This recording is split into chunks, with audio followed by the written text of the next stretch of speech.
৩,৫০০ কোটি টাকা পাচারে অভিযুক্ত ইন্টারন্যাশনাল লিজিংয়ের সাবেক এমডি পিকে হালদার দেশে ফিরলে দুদক ও আইনশৃঙ্খলা বাহিনী যাতে বাধা না দেয় সেজন্য আদালতে আবেদন করা হয়েছে। International leasing and finance service লিমিটেডের করা ওই আবেদনে বলা হয়, তিনি দেশে এসে আদালতের হেফাজতে থাকতে চান। বিচারপতি খুরশিদ আলম সরকারের হাইকোর্ট বেঞ্চে এই আবেদন করা হয়। দুদকের আইনজীবী জানান, দুপুরে এই আবেদনের শুনানি হতে পারে।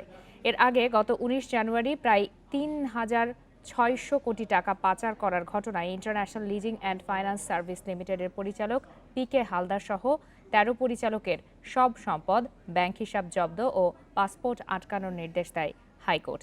একই সঙ্গে পিকে হালদারের মা, স্ত্রী, ভাইসহ ২০ জনের ব্যাংক হিসাব ও পাসপোর্ট জব্দ, সব সম্পদ ক্রোক করার নির্দেশ দেওয়া হয়। এছাড়া তাদের দেশত্যাগের ওপর নিষেধাজ্ঞা দেন আদালত, কিন্তু তার আগেই তিনি কানাডায় পালিয়ে যান।